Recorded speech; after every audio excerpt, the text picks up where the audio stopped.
When people think of the German Blitzkrieg, they often have a very specific vision. They might imagine Nazi generals deciding to execute a Blitzkrieg, conducting a largely unstoppable attack just involving tanks. This, however, isn't the full picture. This attack pattern only succeeded under very specific conditions. While tanks might have been the most iconic part of a Blitzkrieg, they were only the first step towards victory. Even the name, Blitzkrieg, was likely never used by German forces, having been invented by the Allied media. To fully understand the Blitzkrieg, we'll have to look back towards World War I. Germany entered this war expecting to fight it in a mobile fashion like they had fought previous wars. Instead, they ended up bogged down in trench warfare, something that continuously consumed resources and resulted in casualties for slow, if any, gains. With limited numbers of tanks, Germany landed on the receiving end of many armored attacks, and their strategists noted the ability of armored vehicles, despite the early flaws many had, to quickly disrupt positions. This ability to swiftly deliver a strong, mobile attack offered a solution to the slow, costly nature of World War I. After the war, military planners in multiple countries began to expand on this idea of fast, armored warfare. The first major changes occurred in tanks. Early World War I era designs were made to cross trenches, protect infantry, and clear barbed wire. This called for a kind of mobile pillbox design. As a result, tanks had poor crew conditions on top of frequent breakdowns. Even worse, they were extremely slow, with the average person being able to outrun many designs. In the 20s and 30s, tanks underwent major improvements. These included stronger, purpose-built engines replacing commercially available ones. Sloped armor, more resistant to impacts, became more widespread. Improvements were also made to the suspension and treads. Another major change was the addition of radios to tanks. While many other countries reserved these for command units, German planners successfully advocated that every tank should be equipped with sufficient radio equipment. In a blitzkrieg, this would give massive advantages, as units could easily communicate up and down chains of command. This meant opportunities that arose could immediately be exploited. Complementing changes to tanks was an increase in motorization in warfare. In World War I, motorization was minimal, with many troops moving by horse and by foot near the front lines. In the next few decades, mechanical reliability increased, suitable road systems became more common, and vehicles were produced in greater numbers. Infantry and supplies could keep pace with advancing forces, allowing entire formations to move dozens of miles in a day. These improvements were as important to the development of Blitzkrieg than advances in tanks themselves. The iconic tank breakthroughs would achieve little if infantry support wouldn't arrive until days after. By the 1930s, these advances could be put into one system.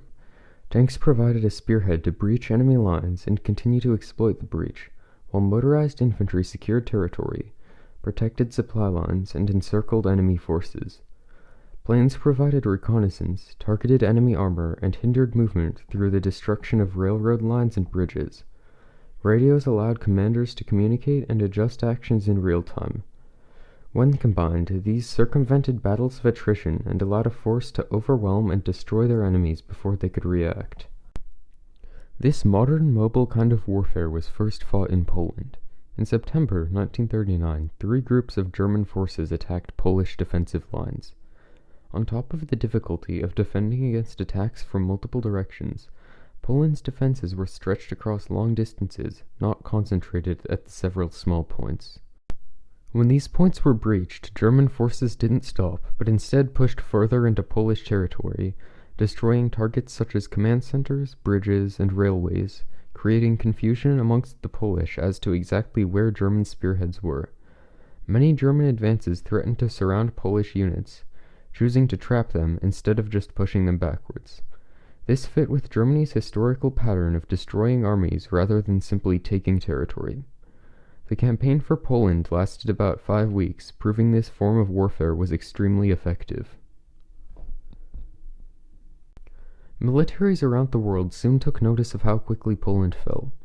The question of whether this was an unusual exception, however, was still in the air. By May 1940, this was less of the case. Germany had set its sights on France, a major European military power. The French were prepared for war with many tanks of excellent design, as well as one of Europe's strongest armies. Instead of attacking where the French were strongest, they created the element of surprise by sending armor through the Ardennes, a dense forest many considered unsuitable for a tank offensive. Had Allies discovered the dense German formations, a crippling blow could have been dealt to the German offensive. Once they had reached the Meuse River, they encountered their first major obstacle, as crossing it would be dangerous. With heavy air support, engineers were able to establish crossings, overwhelming defenses, and breaking French lines. After the crossing, the true Blitzkrieg strategies began to show. German armor did not stop or wait for additional troops, but instead continued to push west. Instead of the World War I tactic of regrouping after breaking lines, they continued into enemy territory. This allowed German spearheads to appear behind defenses, attack headquarters, disrupt communications, and destroy transportation networks. When German forces reached the Channel coast about 10 days after the breakthrough, they separated Allied forces in Belgium, moving towards their goal of destroying as many Allied armies as they could. While soldiers managed to escape from Dunkirk, preventing a total disaster for Britain, this didn't stop the German victory in France. These successes weren't because Germany had unlimited tanks, or the best tanks, or that they had discovered a secret tactic.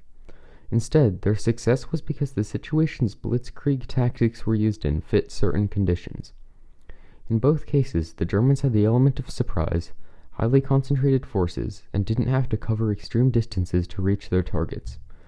They didn't have a super weapon, they had a tactic to amplify small advantages. The Nazis' early victories reinforced their confidence that a rapid offensive could fully prevent a war of attrition, influencing their later decisions. What remained untested was whether this would work over long distances, when the management of supply lines became a challenge, and opponents had more time to adapt before being overwhelmed. This test came in June of 1941. Unlike Poland or France, the Soviet Union presented a massive challenge. In Operation Barbarossa, about 3 million German troops invaded Russia, supported by thousands of tanks and planes, across a front stretching hundreds of miles. Initially, Germany had the same element of surprise they did with Poland and France.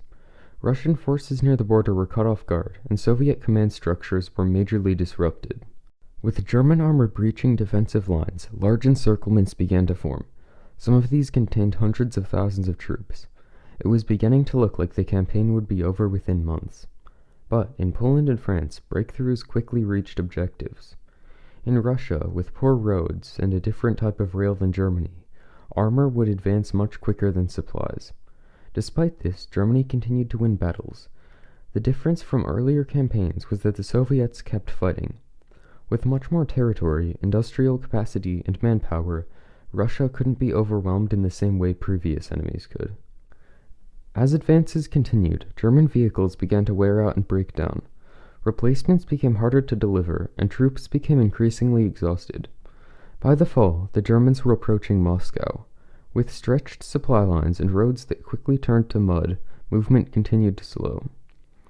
When winter came, maintenance became harder, and the Germans were slowed even more. Now, the campaign demanded long supply lines, sustained production, and endurance. This is exactly what German planners wanted to avoid. Their tactic had been to sprint. It had worked for small distances, but required endurance to succeed over long distances, like the marathon that was the Soviet Union. The Blitzkrieg was never unstoppable. It was designed for quick surprise attacks, and under the right conditions, it could overwhelm a powerful opponent.